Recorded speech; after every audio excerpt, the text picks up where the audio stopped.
Hello dear student, आज हम application of derivative का एक बहुत ही important topic increasing function, decreasing function, strictly increasing function, strictly decreasing function पढ़ने वाले हैं। तो मैं बहुत ही आसान स्टार्ट करता हूँ, ठीक है। तो इंक्रीजिंग फंक्शन क्या होता है? इंक्रीजिंग फंक्शन देखो, जब कभी भी इंक्रीजिंग फंक्शन का क्वेश्चन है ना, तो तुम्हें क्या करना है, इंक्रीजिंग फंक्शन मतलब तुम्हें एफ डैश एक्स उसका निकालना है और उसका जो एफ डैश एक्स आना चाहिए वो F dash X greater than equal to zero आना चाहिए। इसका मीनिंग ये भी तुम बोल सकते हो कि सर इसका मीनिंग यही तो हुआ कि D Y by D X greater than equal to zero. हाँ, जब भी इंक्रीजिंग फंक्शन बोले तो तुरंत तुमको एफ डैश एक्स निकालना है और उसको greater than equal to zero put करना है। सिमिलरली या फिर D Y by D X निकालना है और greater than equal to zero put करना है। जैसे तुम देखो डिक्रीजिंग फंक्शन, तुरंत क्या करना है, उसमें भी एफ डैश एक्स निकालना है या फिर D Y by D X भी बोल सकते हो कि D Y by D X निकालना है और इन को क्या करना है, less than equal to zero कर देना है, क्योंकि डिक्रीजिंग मतलब लेस होना, कम होना, और इंक्रीजिंग मतलब ग्रेटर मतलब ज्यादा हो रहा है। अब स्ट्रिक्टली इंक्रीजिंग क्या होता है? तो स्ट्रिक्टली इंक्रीजिंग में इक्वल टू नहीं आता है। लाइक स्ट्रिक्टली इंक्रीजिंग में F dash X greater than zero, और तुम ऐसा भी बोल सकते हो कि sir D Y by D X greater than zero. यही हुआ ना इसका मीनिंग। या और स्ट्रिक्टली डिक्रीजिंग में क्या होगा, F dash X less than zero या फिर D Y by D X less than zero. यही तो हुआ, बस आसान। केवल क्वेश्चन देखो, एफ डैश एक्स निकालो, बस। तो चलो देखते हैं कितने तरह के क्वेश्चंस आते हैं। तो दो वेराइटी के क्वेश्चंस आते हैं, ठीक है ना। तो दो वेराइटी के क्वेश्चंस आते हैं। पहला देखो, पहला जो वेराइटी होता है उसमें क्वेश्चन तुम्हें टेस्ट करने को आएगा, चेक करने को आएगा कि कोई भी फंक्शन कोई भी फंक्शन इंक्रीजिंग है या डिक्रीजिंग है, स्ट्रिक्टली इंक्रीजिंग है, स्ट्रिक्टली डिक्रीजिंग है, ये चेक करने को आएगा, ठीक है ना, मतलब टेस्ट करने को आएगा। और दूसरा क्या वेराइटी आ सकता है?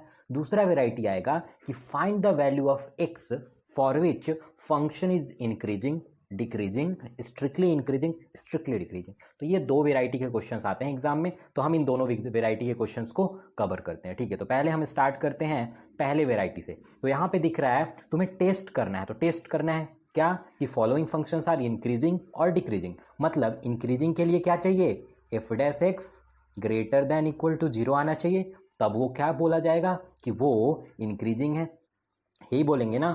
और अगर यही बोलेंगे, और अगर डिक्रीजिंग के लिए क्या चाहिए बताओ, डिक्रीजिंग के लिए F dash X less than zero आना चाहिए, less than equal to zero आना चाहिए डिक्रीजिंग के लिए, ठीक है। अब सर बोलोगे सर आपने इक्वल टू क्यों दिया, इक्वल टू इंक्रीजिंग और डिक्रीजिंग में आता है, लेकिन स्ट्रिक्ट वर्ड लग जाएगा ना स्ट्रिक्टली, तो यहाँ पे इक्वल टू वाला वर्ड गायब हो जाता है, ठीक है। तो चलो हम क्वेश्चन करते हैं। तो पहले तो हमें क्वेश्चन में क्या करना होगा, तुरंत एफ डैश एक्स निकालना होगा। तो बताओ ऊपर वाले का एफ डैश एक्स कितना आएगा, बताओ तुम। F dash x x cube का 3x² मतलब डिफरेंशिएशन, माइनस 6x² का डिफरेंशिएशन 12x, फिर प्लस 12x का डिफरेंशिएशन 12 और माइनस 16 का 0। तो ये हमारा आ गया एफ डैश एक्स। इसमें से क्या करो, 3 कॉमन ले लो। तो जैसे मैंने 3 कॉमन लिया तो 3 बाहर हो गया, ये हो गया 4x और ये हो गया +4। अब तुम इसको a माइनस बी के होल स्क्वायर पे लिख सकते हो। कैसे? अरे 4x को तुम 2 इंटू 2x लिखोगे, ठीक है, मतलब 2ab, और 4 को 2a² लिख सकते हो। तो यहां से तुम्हें क्या मिल जाएगा, ये मिल जाए x माइनस 2 का होल स्क्वायर, मतलब x² is treated as a², 4 को लिखोगे हम 2a², वो हो जाएगा b², मतलब ऊपर वाले को हम ऐसा लिख सकते हैं। तो यहाँ पे देखो, जब कभी भी किसी फंक्शन के ऊपर जब कभी किसी फंक्शन के ऊपर स्क्वायर आ जाए तो हमेशा क्या देता है, पॉजिटिव वैल्यू। तो हमारे पास जो आया है 3x माइनस 2 का whole square, it is always positive. क्यों? क्योंकि इसके ऊपर क्या है, ये स्क्वायर है। स्क्वायर होने से क्या होता है कि आप यहाँ x के जगह पे कुछ भी पुट कर लो, हमेशा पॉजिटिव ही मिलेगा। कुछ भी पुट कर लो, -100, -1000, -1 लाख, +1 लाख, कुछ भी पुट करो हमेशा पॉजिटिव ही मिलेगा, ठीक है। और जीरो मिलेगा। तो अब बताओ जीरो कब मिलेगा, जब x की वैल्यू 2 हो, तो 2 माइनस 2 0 हो जाएगा, मतलब इसकी वैल्यू ग्रेटर देन जीरो, मतलब पॉजिटिव, और साथ ही साथ जीरो यही मिल सकता है। तो बताओ इसका मीनिंग क्या होता है, इसका मीनिंग क्या होता है? इसका मीनिंग होता है कि F dash X greater than equal to zero, मतलब कि ये क्या बता रहा है, हमारा जो फंक्शन आया वो कैसा आया, इंक्रीजिंग आया। मतलब जो पहला वाले का आंसर आएगा, इसको हमने टेस्ट किया तो ये आया इंक्रीजिंग। ठीक है, वैसे ही तुम सेकेंड थर्ड चेक कर लेना। चलो अब दूसरे वेराइटी के क्वेश्चंस को हम देखते हैं। तो ये रहा हमारा दूसरा वेराइटी। ठीक है, यहाँ पे क्या लिखा है, find the value of x for which ये वाला फंक्शन स्ट्रिक्टली इंक्रीजिंग होगा, किस इंटरवल में, स्ट्रिक्टली डिक्रीजिंग होगा, किस इंटरवल में। चलो चेक करते हैं। तो पहले तो क्वेश्चन देखते ही तुम्हें क्या करना होगा, तुरंत एफ डैश एक्स निकालना होगा। तो चलो इसका एफ डैश एक्स बोलो। अब बोलोगे सर एफ डैश एक्स इसका कैसे निकालें, अरे यू वाई वी रूल लगाओ ना। क्यों यू वाई रूल, u के जगह पे x है और v के जगह पे हमारा एक्स स्क्वायर प्लस 1 है, मतलब कि हम कोसेंट रूल यूज़ करने वाले हैं। तो चलो कोसेंट रूल यूज़ करो।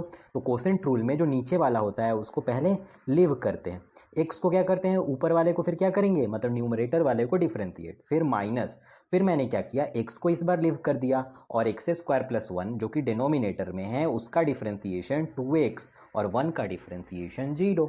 तो ये आ गया, अपॉन डिवाइडेड बाय जो नीचे लिखा हुआ होता है उसको क्या करते हैं, स्क्वायर। तो हमारा एफ डैश एक्स क्या आ गया, चलो तो एफ डैश एक्स आ गया, ये तो हो गया एक्स स्क्वायर प्लस 1 और ये अंदर मल्टीप्लाई होगा तो माइनस 2x स्क्वायर, मतलब ओवरऑल कितना आ गया, ओवरऑल आ गया 1 minus x square upon x square plus 1 का होल स्क्वायर। तो ये हमारा फंक्शन आ गया। तो बोलोगे सर इससे कैसे पता चलेगा कि स्ट्रिक्टली इंक्रीजिंग है या डिक्रीजिंग, कहाँ कौन से इंटरवल में। तो चलो चेक करते हैं।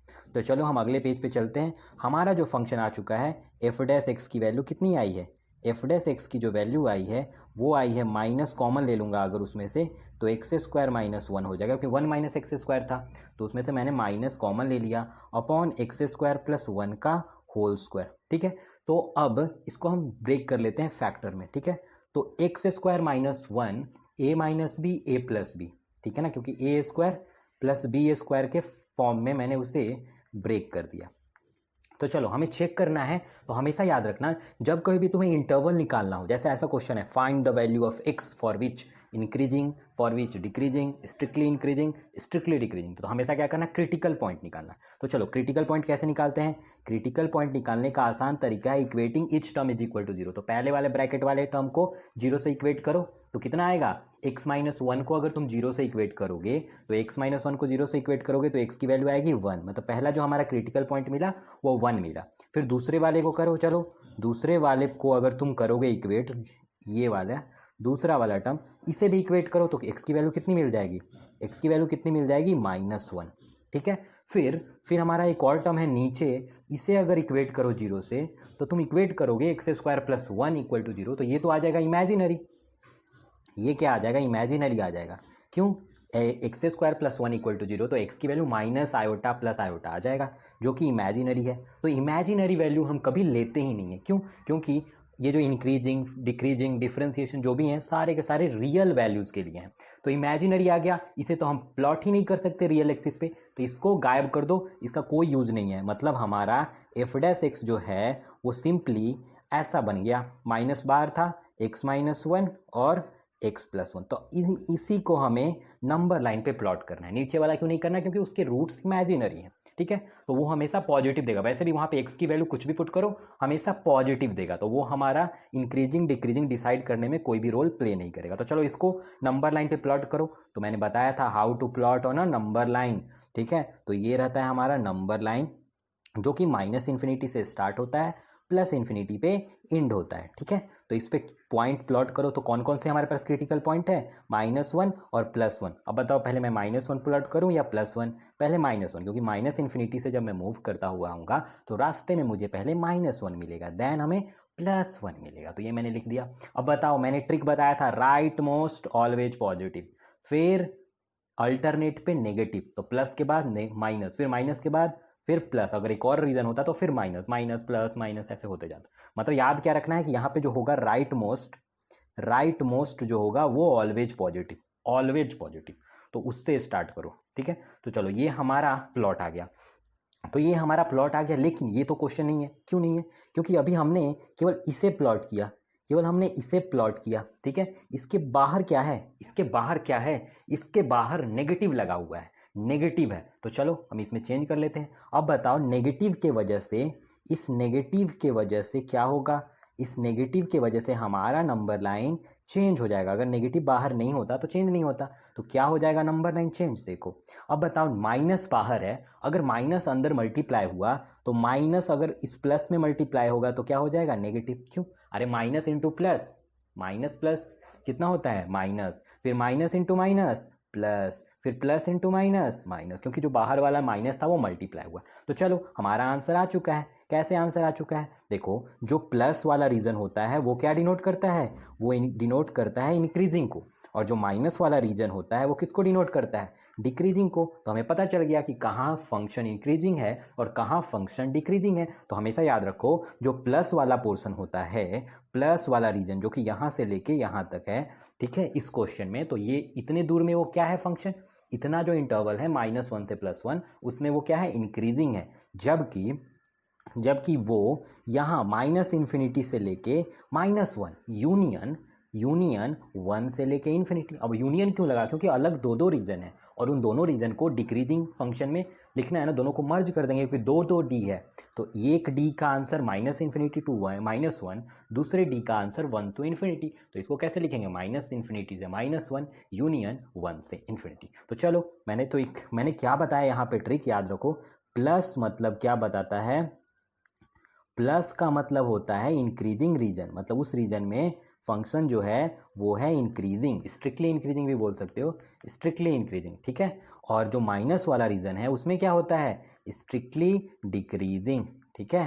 तो माइनस वाले रीजन में स्ट्रिक्टली डिक्रीजिंग हो जाएगा, ठीक है, और प्लस वाले रीजन में स्ट्रिक्टली इंक्रीजिंग हो जाएगा। तो हमारा जो रीजन था वो इंक्रीजिंग कहाँ से कहाँ तक था, तो मैं यहाँ पे शॉर्टकट में लिख देता हूँ या फिर पूरा लिख देता हूँ। चलो, स्ट्रिक्टली इंक्रीजिंग कहाँ से कहाँ तक था, स्ट्रिक्टली इंक्रीजिंग। चलो देखते हैं कि प्लस वाला रीजन कहाँ से कहाँ तक है।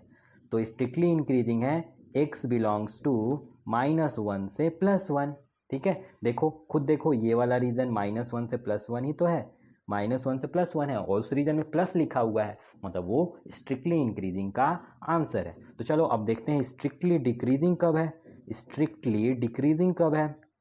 तो स्ट्रिक्टली डिक्रीजिंग कहाँ से कहाँ तक है, तो x बिलोंग्स टू, चलो देखें पहले, बताओ स्ट्रिक्टली डिक्रीजिंग, खुद बताओ स्ट्रिक्टली डिक्रीजिंग कहाँ से कहाँ तक है।